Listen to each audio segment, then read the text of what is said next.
우리는 하나님의 성전입니다. 우리는 하나님의 성전입니다. 우리 다시 한번 인사하겠습니다. 우리는 하나님의 성전입니다. 우리는 하나님의 성전입니다. 사도행전에 나오는 이 스데반 집사님의 설교를 우리는 이제 살펴보면서 은혜를 받고 있습니다.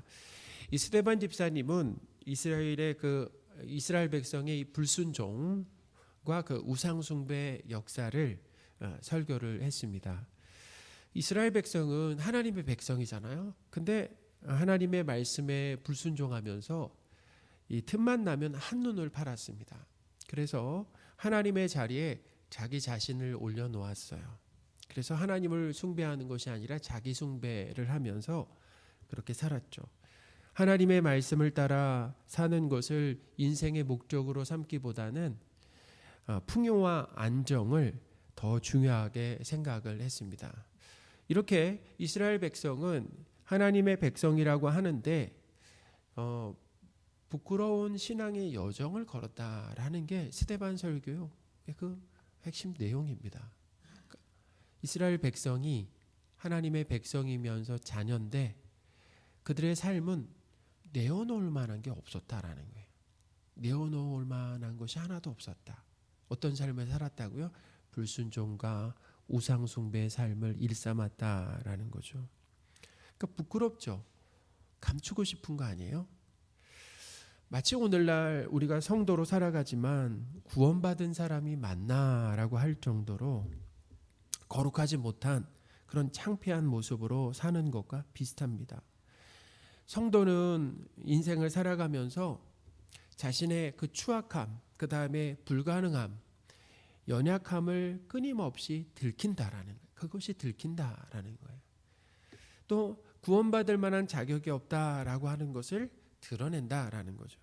자, 지난주에 성도로서 우리의 삶은 어떠했습니까? 어떻게 지난주에 사셨습니까? 하나님의 말씀을 따라서 거룩하게 사셨습니까? 아니면 내 마음대로 이기심과 이 탐욕에 붙들려서 거룩하지 못한 삶을 내어놓으셨습니까? 이기적이고 다른 사람을 흉보고 척하기를 좋아하잖아요. 아는 척하고 있는 척하고 거룩한 척하고 믿음 있는 척하고 혈기를 부리고 또 일을 크게 만들고 남들과 비교해서 열등감이나 그 우월감에 사로잡혀 살고 거짓과 위선으로 불평하며 살았다라는 것. 누구 얘기가 아니라 저의 얘기. 제 삶을 한번 이렇게 일주일 동안에 돌아보니까 이런 모습이었습니다. 지난주에도 우리는 구원받을 만한 이 자격이 없음을 여실히 드러냈다라는 거예요. 새롭게 시작한 이번 주도 아마 저는 크게 다르지 않을 거라 생각이 듭니다. 이번 주도 그렇게 지난주와 다르지 않게 살아갈 거라는 거예요. 하나님께서 사랑하시는 성도 여러분, 이렇게 우리는 성도지만 부끄럽고 창피한 모습을 셀 수 없이 보이며 살아간다라는 거예요. 실망스럽죠. 나 자신을 봐도 내가 목사인데 목사가 맞나? 어떤 경우는 구원받은 성도가 맞나라고 할 정도로 그런 부끄러운 모습, 감추고 싶은 모습들을 계속해서 내어놓으면서 살아간다라는 거예요. 다짐해도 소용이 없습니다. 이번 주는 좀 다르게 살아야지. 소용이 없다라는 거예요. 우리의 힘과 의지와 노력으로는 개선이 안 됩니다. 변화가 어렵다라는 거예요. 우리가 성도로서 이렇게 무기력하고 거룩하지 못한 모습을 보이는 것은 성도를 변화시킬 수 없는 하나님의 무능력 때문이 아닙니다. 우리는 그것을 기억해야 돼요. 하나님이 우리를 백성 삼았지만 왜 하나님은 우리를 그렇게 성도답지 못한 모습으로 내버려 두시는가? 하나님의 무능력 때문이 아니에요. 우리에게 인생을 통해서 이 신앙생활을 통해서 가르쳐 주시려고 하는 것이 있어서 그냥 우리의 실체를 드러내시는 겁니다. 우리에게 가르쳐 주시고 싶은 것, 우리가 배워야 할 것이 있다는 것입니다. 이 땅을 살면서 우리가 꼭 배워야 될 것이 있어요. 그것이 무엇입니까? 첫째는 우리가 구원받을 만한 자격이 없다라고 하는 것을 가르쳐 주는 거예요. 우리는 이것을 배워야 됩니다. 한번 보세요. 교회를 다니나 교회 밖에 있는 사람들과 크게 다르지 않다라는 것입니다. 그럼 보면서 내가 저 사람들보다 뭔가 달라가지고 내가 더 성품이 좋거나 순종적이어서 내가 지금 교회를 다닌다? 아니라는 것입니다. 그렇게 착각해서는 안 된다라는 거예요. 그래서 우리는 뭘 배워야 되느냐? 내가 구원받을 만한 자격이 없구나라고 하는 것. 교회 밖에 있는 사람과 크게 다르지 않구나라고 하는 것을 배워야 된다는 것입니다. 아주 중요한 거예요. 그걸 배워야 돼요. 둘째는 뭐예요? 둘째는 그럼에도 불구하고 하나님께서 우리를 자녀로 선택해 주셨다라고 하는 것을 배우는 거죠. 하나님은 이런 우리의 죄와 연약함을 다 아시면서도 어떻게 해요? 하나님의 자녀로 선택하셨다라는 거 아니겠습니까? 모르고 선택한 게 아니에요. 그럼 모르고 선택했으면 후회하잖아요. 후회하지 않으신다. 하나님의 부르심에는 후회가 없다라고 말씀하셨어요. 그러니까 우리는 하나님의 크신 사랑과 은혜를 알게 된다라는 거죠. 자, 우리가 이 땅에서 성도로 살아가면서 배워야 될 게 뭐라고요? 자, 첫째는 우리가 구원받을 만한 자격이 없었다라는 것. 한 가지만 더 말씀드리면 둘째는 무엇입니까? 그래서 우리에게 뭐가 필요하다는 것입니까? 예수님의 십자가가 필요하다라고 하는 것을 배우는 것이고, 셋째는 하나님의 크신 사랑과 은혜로 우리가 구원을 받았다라고 하는 것을 이 땅에서 배우는 것입니다. 우리가 하나님이 이 땅에 우리를 남겨두셨을 동안에 우리가 배워야 되는 것, 꼭 알고 하나님 나라로 가야 되는 것이 세 가지. 구원받을 만한 자격이 없었다. 우리에게, 죄인인 우리에게 뭐가 필요하다는 것입니까? 예수님과 십자가가 필요하다라고 하는 것. 우리의 구원은 우리의 어떠함으로 이루어진 것이 아니라 하나님의 크신 사랑과 은혜로 이루어졌다라고 하는 것을 잘 배우고 어디에 가는 것입니까? 하나님 나라 천국에 가는 것이다 라는 것입니다. 사랑하는 여러분, 죄인이며 자격 없는 우리를 예수 그리스도를 통해서 하나님의 자녀로 선택해 주신 것에 감사하시는 저와 여러분들이 되셨으면 좋겠습니다. 우리가 매년 이렇게 추수감사절이 다가올 때마다 정말 빠지지 않고 그걸 감사해야 되는 제목 중에 하나가 우리의 삶에 뭔가 보태졌느냐, 그것보다는 뭔가 더해졌느냐, 플러스 됐느냐라고 하는 것보다는 내가 하나님의 자녀라고 하는 것.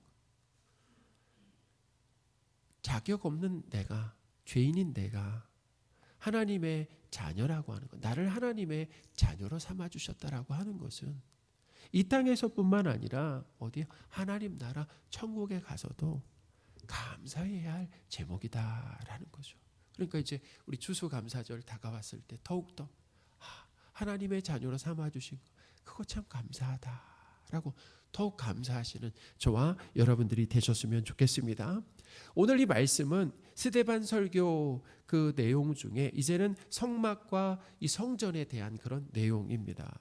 스데반 집사님은 이스라엘의 그 신앙의 중심이면서 그들이 아주 소중히 여긴 이 성전을 부정적으로 말하며 거슬렀다라고 하는 혐의를 받았잖아요. 그러니 스데반이 설교를 통해서 이 성막에 대한 내용을 언급하는 것은 어떻게 보면 좀 자연스럽다라고 할 수 있는 거죠. 스데반은 먼저 이 광야 생활 가운데 증거의 장막이 있었다라고 했습니다.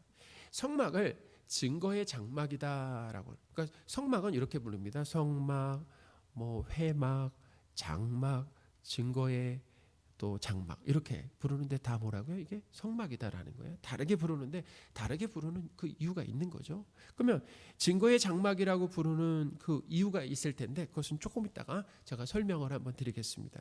성막은 우선 하나님께서 모세를 통해서 만들게 하신 것이다라는 거예요. 44절입니다. 광야에서 우리 조상들에게 증거의 장막이 있었으니 이것은 모세에게 말씀하신 이가 명하사 그가 본 그 양식대로 만들게 하신 것이라. 아멘. 성막은 하나님 편에서 먼저 만들라라고 하셨습니다. 자, 누구 편에서요? 하나님이 먼저 만들라라고 하셨어요. 하나님께서 이 성막, 다르게 오늘 어떻게 표현한다고요? 증거의 장막을 만들라고 하신 이유가 있었습니다. 그것은 뭐냐면 이 증거의 장막이, 성막이 이스라엘 백성 가운데 이제 그걸 만들어서 이스라엘 백성들이 진을 칠 때 정 가운데 두었잖아요. 그러니까 어디서든 다 보여요. 성막이. 그리고 진쳤을 때 성막이 정 가운데 있기 때문에 정 가운데 있고 사방으로 이스라엘이 이제 진을 쳤습니다. 광야에서 말이죠. 근데 하나님 성막이 어디 있었다고요? 이스라엘 백성 정 가운데 있었다라는 거죠. 그래서 이스라엘 백성 가운데 성막이 있었다라고 하는 것은 하나님과 이스라엘이 어떤 관계인가를 사실 보여주는 거예요. 첫 번째는 어떤 관계인가라고 하는 것을 보여주는데 그것은 뭐냐면 왕과 백성, 아버지와 자녀의 이 언약 관계다라고 하는 것을 가르쳐 준다라는 것입니다. 자, 뭐가요? 성막이 그래. 그래서 성막을 뭐라고 부른다고요? 증거의 장막이라고 부르는 것입니다. 이게 상당히 중요해요. 그러니까 성막이 이스라엘 백성 가운데 있었다. 거기에 위치했다. 거기에 이제 세웠다라고 하는 것은 뭐예요? 하나님과 이스라엘의 관계가 어떤 관계인가라고 하는 것을 보여주시는 거예요. 이스라엘 백성은 하나님의 백성이었다. 그리고 하나님은 이스라엘의 하나님이시다라고 하는 것을 어떻게 해요? 보여준다라는 것이고. 둘째는 뭐냐면은 이 하나님의 백성이 이스라엘 백성 가운데 하나님이 임재하셔서 함께 계신다라고 하는 것을 눈에 보이도록 표시해 주신 겁니다. 눈에 보이도록. 우리는 사실 사람은 그러잖아요. 눈에 보이는 것을 상당히 좋아하잖아요. 안심하잖아요. 그러니까 신상을 만드는 이유가 어디 있겠습니까? 눈에 보이는 거, 눈에 보이도록 만드는 거잖아요. 하나님이 함께 하신다라고 하는 것을 뭐예요? 이 장막을 통해서 가시적으로 보여주셨다라는 거예요. 그러니까 딱 보면 성막이 있네. 그러면서 뭘 생각하는 것입니까? 하나님이 우리와 함께 하신다라고 하는 것을 계속 되새기고 가르쳐 주시는 거죠. 광야에서 이스라엘과 함께 하신 하나님은 이스라엘 백성과 40년 동안 함께 하셨다라고 그래요. 40년 동안 함께 하시면서 어떤 일을 하셨냐면 그들의 의복이 헤어지지 않았다. 할렐루야. 그들의 발이 부르트지 않았다. 그래서 성경은 이렇게 얘기합니다. 하나님이 함께 하셔서 부족함 없는 삶을 살게 하셨다라는 거예요. 신명기 2장 7절입니다. 내 하나님 여호와께서 내가 하는 모든 일에 내게 복을 주시고 내가 이 큰 광야를 어떤 광야로 표현합니까? 큰 광야에 두루 다님을 알고 내 하나님 여호와께서 이 40년 동안을 너와 함께 하셨으므로 내게 부족함이 없었느니라 하시기로. 아멘. 광야. 하루도 살 수 없는 그 광야, 큰 광야에 하나님이 함께 하셨습니다. 그러니 어떤 일이 일어났습니까? 부족함이 없는 삶을 살게 하셨다라는 거죠. 하나님은 이 광야에서만 함께 하신 것이 아닙니다. 약속의 땅인 가나안 땅에서도 함께 하시면서 그 땅에 머물렀던 이방인들을 쫓아내 주셨어요. 누가 쫓아낸 겁니까? 이스라엘 백성이 쫓아낸 거예요? 하나님이 쫓아내신 겁니까? 하나님이 쫓아내셨다라는 것을 스데반 집사님 아주 정확하게 명확하게 표현을 하고 있어요. 45절입니다. 우리 조상들이 그것을 받아 하나님이 그들 앞에서 쫓아내신, 하나님 쫓아내셨죠. 이방인의 땅을 점령할 때 여호수아와 함께 가지고 들어가서 다윗 때까지 이르니라. 아멘. 성막을 그렇게 했다라는 것입니다. 광야에 그냥 성막을 둔 것이 아니라 이제 여호수아가 그 성막을 가지고 어떻게 가나안 땅에 들어갔습니다. 그리고 다윗 때까지 이르렀다라고 하고 있어요. 그러니까 하나님은 광야에서도 함께 하시고 어디에서도 함께 하신 겁니까? 가나안 땅에서도 하나님이 함께 하셨다라는. 그래서 그 땅에 살고 있었던 머물렀던 그 뭐예요? 가나안 족속들을 하나님이 어떻게 해요? 쫓아내시는 일을 하나님이 하셨다라는 거 아니겠습니까? 하나님께서 사랑하시는 성도 여러분, 하나님은 어떤 분이십니까? 하나님은 성도의 누리와 늘 함께 하신다라고 하는 것을 믿으시기 바랍니다. 큰 도움이 되신다라는 거예요. 우리 그러잖아요. 함께 하지만 도움이 안 되는 사람도 있잖아요. 도움이 안 되면서도 피해를 주는 사람도 있잖아요. 근데 하나님은 어떤 분이시냐면 우리와 늘 함께 하신다라는 것입니다. 함께 하시면서 하나님이 어떤 일을 하십니까? 그의 백성을 보호하신다라는 거예요. 여러분, 하나님의 보호하심에 안심하시기 바랍니다. 하나님은 인도하신다라는 거예요. 길을 아세요. 목적지를 아십니다. 그 길로 우리는 어쩌면 우리의 삶이 자충우돌을 할 수 있어요. 내가 지금 잘 가고 있는 것이 맞는가라고 하는 그런 고민을 할 수 있지만, 그런 좌충우돌하는 가운데서도 하나님은 우리의 삶을 인도하신다라는 것을 믿으시기 바랍니다. 그러니까 우리는 안심할 수 있고 평안할 수 있다라는 거예요. 하나님은 우리의 사정을 너무나 잘 알고 계십니다. 성경에 보니까 우리의 머리털까지 세신바 된다고 그러잖아요. 머리털까지 세신다라는 것은 뭐냐면 우리에게 관심이 많다라는 것입니다. 우리의 사정을 우리보다 더 잘 아신다라는 거예요. 그렇기 때문에 제때 필요한 것을 우리에게 공급해 주십니다. 할렐루야. 필요 없으면 안 주세요. 그러니까 하나님이 우리 삶에 함께 하시면서 필요하다 느끼시면은 주시고, 우리가 구하지 않아도 주시고, 필요 없다라고 생각하면은 간절히 구해도 어때요? 안 주신다라는 거예요. 그러니까 우리는 하나님으로 인해서 뭐 할 수 있습니까? 안심할 수 있다라는 것입니다. 그런 면에서 우리는 뭐예요? 부족함이 없다라는 거예요. 하나님은 우리의 삶에 부족함이 없게 하신다라는 거예요. 어떤 경우에는 부족도 우리에게 필요하기 때문에 허락해 주신다라는 거예요. 우리를 높이시기도 하고 낮추시기도 하고, 우리에게 어떤 경우에는 질병을 허락하시기도 하고 건강을 허락하기도 하시는데, 하나님의 선하신 계획 가운데 그런 일들이 우리의 삶 가운데 일어나게 된다라는. 그렇지만 하나님은 우리를 사랑하십니다. 하나님은 선하십니다. 그렇기 때문에 하나님이 어떤 상황을 우리에게 허락하실지라도 그 상황 가운데 뭐 할 수 있는 것입니까? 감사하며 기뻐할 수가 있다라는 것입니다. 하나님께서 사랑하시는 성도 여러분, 하나님은 성도인 우리와 늘 함께 하시며 보호하시고 인도하시고 공급하십니다. 영원히 돌보신다라고 하는 것을 오늘 말씀을 통해서 다시 한번 우리가 깨달으시고 하나님으로 인해 안심하시는 저와 여러분들이 되셨으면 좋겠습니다. 성막은 이 출애굽에서 모세와 그리고 출애굽을 시작해서 이 광야, 그리고 모세와 여호수아를 거쳐서 이 다윗 시대까지 대략 보면 한 400년, 이 400년 동안 있었다라는 거예요. 아주 오랫동안 있었죠. 그런데 하나님의 사랑과 이 은혜를 받은 이 다윗 왕은 이제 하나님이 거하시는 집을 더 튼튼하고, 400년이 지났으니까 더 튼튼하고 영구적으로 지어드리고 싶었다라는 거예요. 더 좋게 지어드리고 싶은 그런 마음이 있었다라는 거죠. 성막이 오래됐잖아요. 그리고 이제는 성막을 이동할 필요가 없었잖아요. 예루살렘에 이제 있었기 때문에 더 이상 이제 이동할 필요가 없었죠. 그래서 다윗은 건물로 된 새 성전을 지어드리고 싶었다라는 거죠. 하나님은 이 다윗의 소원을 거절하셨습니다. 그러나 그의 아들인 솔로몬을 통해서 성전을 짓게 하셨다라는 거예요. 46절과 47절입니다. 다윗이 하나님 앞에서 은혜를 받아 야곱의 집을 위하여 하나님의 처소를 준비하게 하여 달라고 하더니 솔로몬이 그를 위하여 집을 지었느니라. 아멘. 하나님은 이 솔로몬에게 성전 짓는 것을 허락하셨지만 아주 중요한 것을 가르쳐 주셨어요. 성전 짓는 것을 허락하셨습니다. 그런데 하나님은 어떤 분이냐? 하나님은 사람이 손으로 지은 곳에 거하시지 않는다라고 하는 그 진리를 가르쳐 주셨습니다. 거하실 수가 없어요. 자, 48절입니다.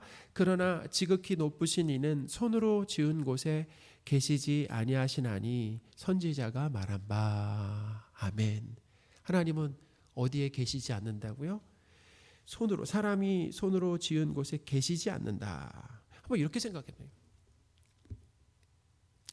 우리가 개미에게 잘해줬더니 개미가 우리가 잘해준 것이 너무 고마워가지고 우리를 위해서 집을 지어줬다고 생각해보세요. 우리를 위해서 집을 지어줬다. 그 집에서 우리가 살 수 있겠습니까? 개미가 지어진 집에서? 개미는 자기 집보다 막 수십 배, 수백 배 큰 집을 지었다라고 생각하고 우리에게 집을 줬어요. 그럼 우리가 거기서 살 수 있습니까? 생활이 되겠어요? 사실 제가 이런 예를 드렸지만 마치 그것과는 상상도 할 수 없는 일이라는 거죠. 사람이 아무리 성전을 크고 화려하게 지어도 높으신 하나님, 세상을 창조하신 하나님을 거기에 보실 수는 없다라는 거죠. 하나님은 그의 백성이 성전에 대해서 오해할 수 있는 부분을 바로 잡아 주셨다라는 거죠. 하나님은 가장 높으시며 세상을 창조하시고 어디든 계시기 때문에 우주 밖에도 계시는 거예요. 하나님이 창조하신 우주 밖에도 계시기 때문에 하나님을 성전 안에 모시거나 제한할 수가 없다라는 것입니다. 그걸 가르쳐 주는 거예요. 거기 안에 제한할 수 없다. 하나님은 보세요. 이 스데반이 설교하면서도 하나님이 어디 계셨습니까? 아브라함과 메소포타미아의 갈대아 우르에도 계셨잖아요. 하란에도 계시고, 그리고 이스라엘 백성과 애굽에도 계셨고, 하나님은 미디안 광야에서 누구에게 나타나셨습니까? 모세에게도 나타나셨잖아요. 계속 스데반이 그 얘기를 하는 것입니다. 하나님은 어디에든 계시다라는, 어디에든, 이스라엘에만 아니라 이스라엘 밖에 어디든 하나님이 어디든 계신다라는 것을 가르쳐 준 거 아니겠어요? 그러니까 하나님은 이스라엘 백성과 오늘 본문에서도 어디 계셨습니까? 광야에도 계셨고 가나안 땅에도 계셨다. 성전에도 계시지만 성전 밖에도 계시는 분이다라고 하는 것을 잊어서는 안 된다라는 거죠. 그런데 이스라엘 백성은 이 성막과 성전 중심으로 신앙생활을 오래 하다 보니까 다른 종교처럼, 이게 아마 다른 종교의 영향을 받는 거예요. 다른 종교처럼 하나님을 어디에만 머문다라고 생각했습니까? 성전에만 머무시는 분으로 생각했다라는 거예요. 파주에 그 심악산 중턱에 가면은 사찰이 있잖아요. 그 사찰 이름이 무엇입니까? 약천사라고 하는 사찰이 있습니다. 사찰에 가면 사찰이 좀 커요. 크기도 하고. 근데 더 놀라운 건 뭐냐면 거기에 불상이, 어마어마한 불상이 있습니다. 깜짝 놀라. 이렇게 산을 걷다가 갑자기 불상이 나타나는데 어마어마합니다. 그리고 내려가서 앞에서 보면 정말 큰 불상이 있어요.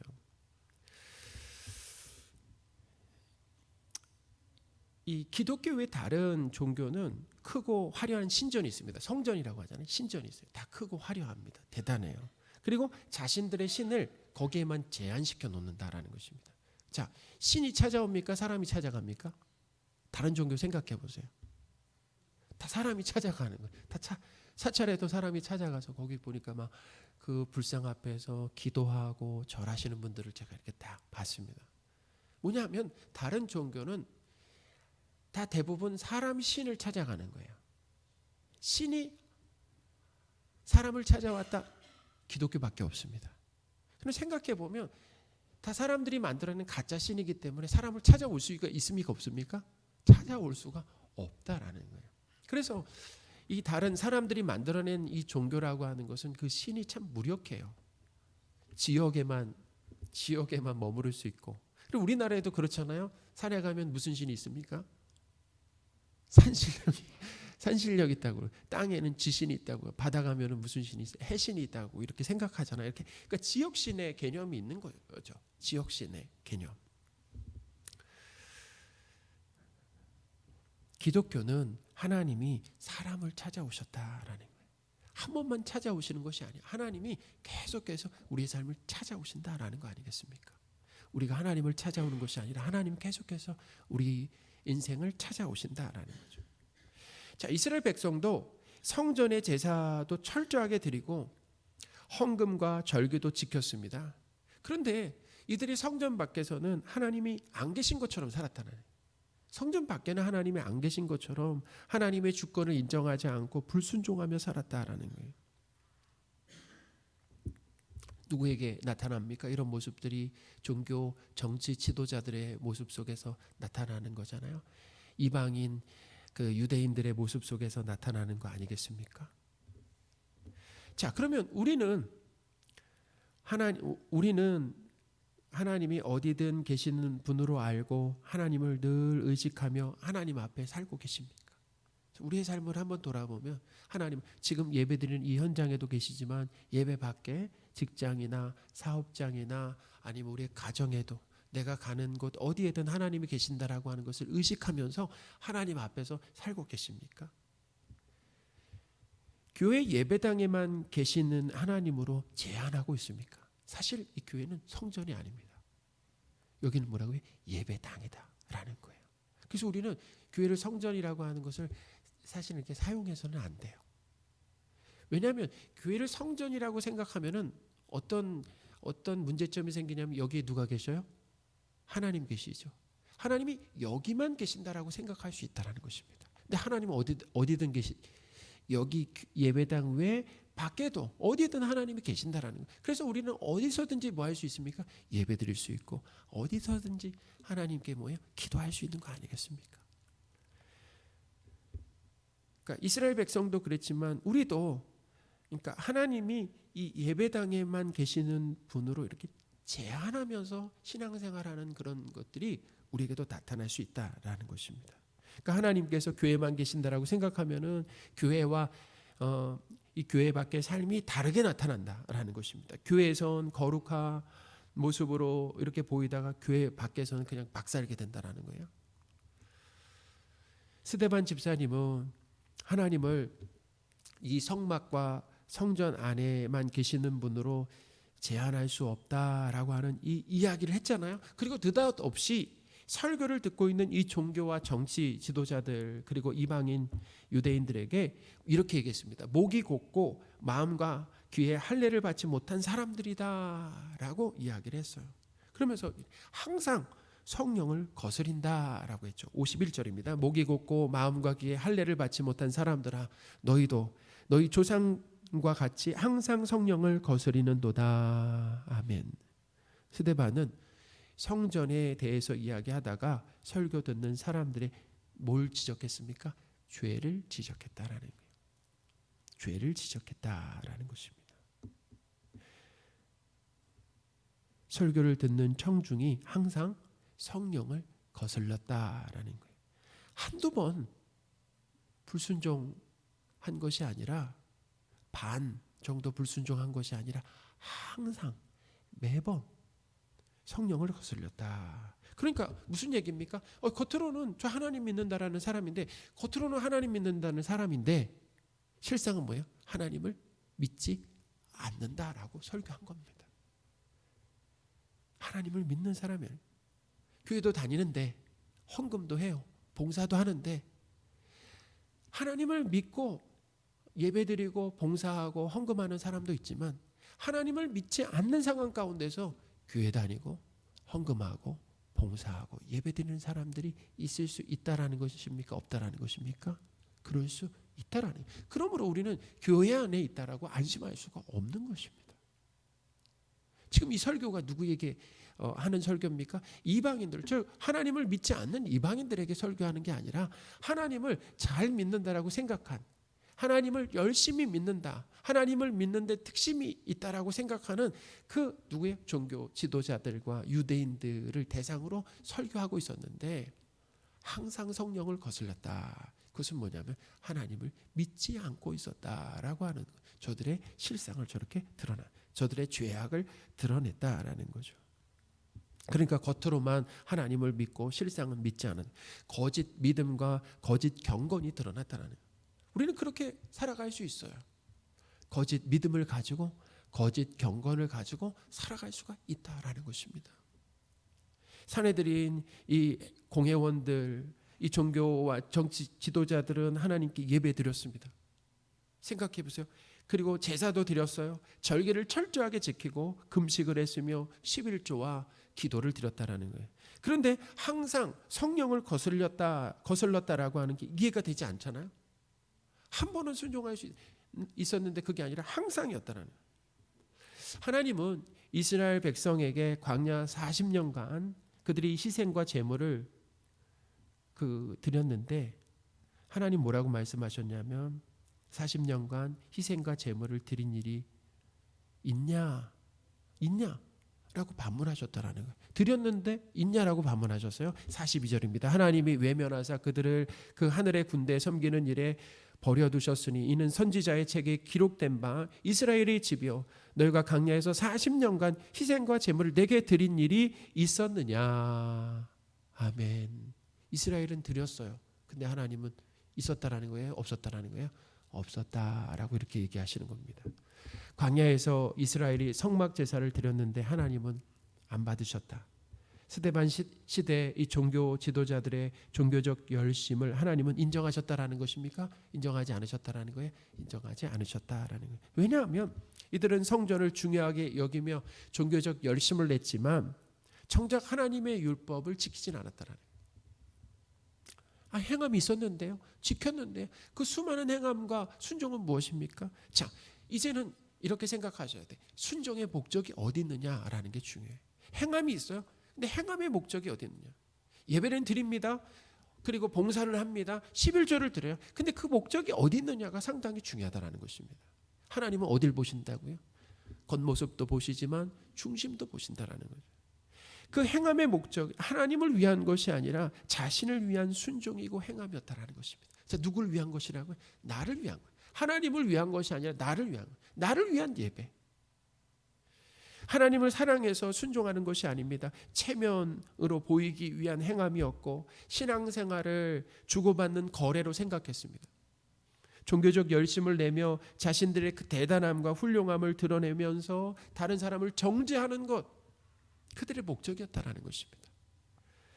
그런 목적으로 신앙생활을 했으니 종교적 열심이 있어도 항상 성령을 거슬렸다라는 것입니다. 성전을 중요하게 여겼지만 성전에 계신 하나님의 말씀을 지키지 않았다. 그들은 하나님이 보내신 선지자들을 박해하고 또 메시아이신 예수님이 오신다라고 하는 선지자들을 죽였다라는 거예요.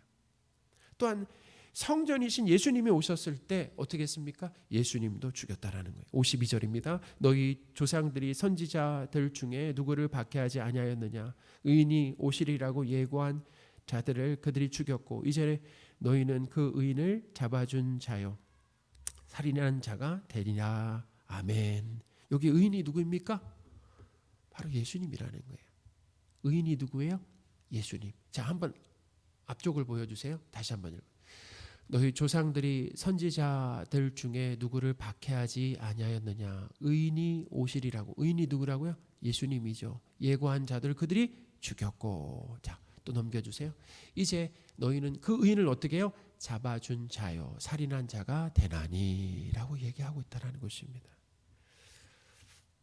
스데반이 성전과 하나님을 거스렸던 것이 아니라 사실은 종교 지도자들과 이방인 유대인들이 거슬렀다라고 하는 것이 이 스데반의 설교를 통해서 드러나게 되었다라는 거죠. 하나님께서 사랑하시는 성도 여러분, 우리가 예배드리고 헌금하고 봉사하고 종교적 열심을 내는 이유가 무엇입니까? 나를 위해서. 우리가 그 동기를 살펴보는 거예요. 나를 위해서. 내가 좋아서. 그게 참 좋아요. 그냥 나를 위해서. 내가 좋아서. 열심히 해서 사람들에게 인정을 받기 위해서. 칭찬을 받기 위해서. 하나님께 열심히 해서 하나님께 뭔가를 얻어내기 위해서. 벌받지 않으려고 하는 목적으로 라고 한다면은 그것은 뭐예요? 잘못 가고 있는 것이다 라는 것입니다. 예배와 순종하는 모습이 있어도 성령을 그게 거스르는 거예요. 하나님을 믿는 것이 아닙니다. 그건 하나님을 믿는 것이 아니에요. 성령을 거스르는 것이다라는 것입니다. 교회 밖에 다른 종교를 가진 사람들의 목적도 누구입니까? 철저하게 자기 자신이라는, 자기 자신입니다.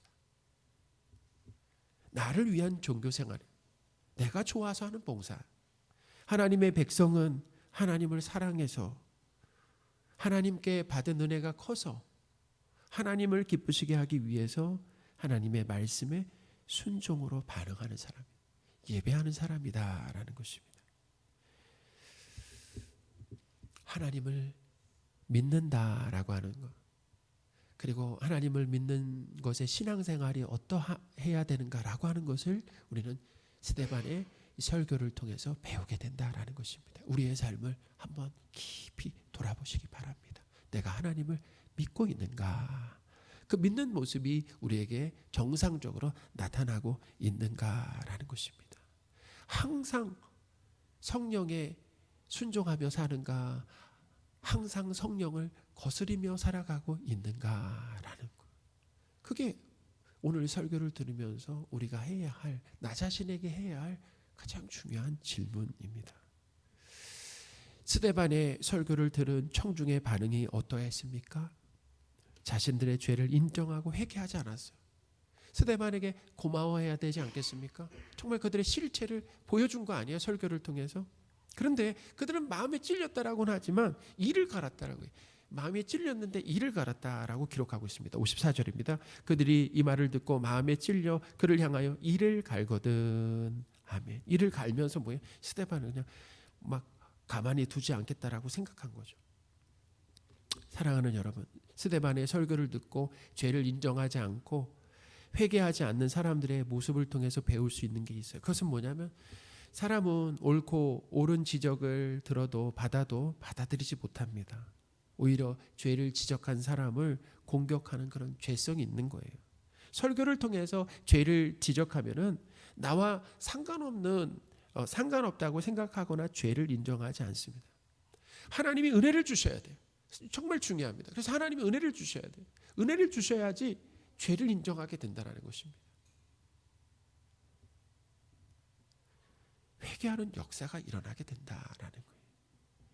하나님께서 개입하지 않는 인간은 종교 생활에 열심을 내도 그 목적이 자기를 위한 것이고 그것이므로 항상 성령 하나님께 불순종하는 것이 되고 또한 죄를 지적받아도 인정하지 않고 회개하지 않는다라는 것을 오늘 말씀을 통해서 배웁니다. 하나님께서 은혜 주셔야 성령 하나님께 순종하며 죄를 깨닫고 회개하며 살 수 있다라고 하는 것을 기억하시기 바랍니다. 예수 그리스도께서 오신 이후에 하나님은 성도의 몸을 성전으로 삼으셨어요. 우리가 성전입니다. 이제 하나님이 거하시는 성전, 우리가 성전이에요. 고린도전서 3장 16절입니다. 너희는 너희가 하나님의 성전인 것과 하나님의 성령이 너희 안에 계시는 것을 알지 못하느냐. 아멘. 오늘날 건물 성전은 없습니다. 하나님은 성도의 몸을 하나님이 거하시는 성전으로 삼으셨어요. 하나님을 모신 성전으로서 우리는 거룩해야 합니다. 우리가 거룩해야 돼요. 그리고 우리는 하나님의 주권을 인정하면서 하나님의 통치와 다스림에 순종하는 삶을 살아야 된다. 그러니까 성전으로서 우리는 거룩해야 하고 죄에 민감해야 되고 하나님의 주권을 인정하며 순종하며 사는 것이 성전된 우리의 본분이다라고 하는 것을 기억하시기 바랍니다. 그것이 중요하다라는 거예요. 그게 우리 인생의 목적이 되어야 됩니다. 성전으로서 하나님 거룩하게 살 수 있도록 도와주십시오. 은혜를 주십시오라고 기도하는 거예요. 하나님은 우리 안에 거하시면서 아버지의 역할을 다 하십니다. 믿으시기 바랍니다. 어떻게 해요? 우리를 보호하시고 인도하시고 공급하시며 돌보시는 하나님은 하나님 아버지로서 성실하고 우리는 성전으로서 성실하면 된다라고 하는 것을 기억하시는 저와 여러분들이 되셨으면 좋겠습니다.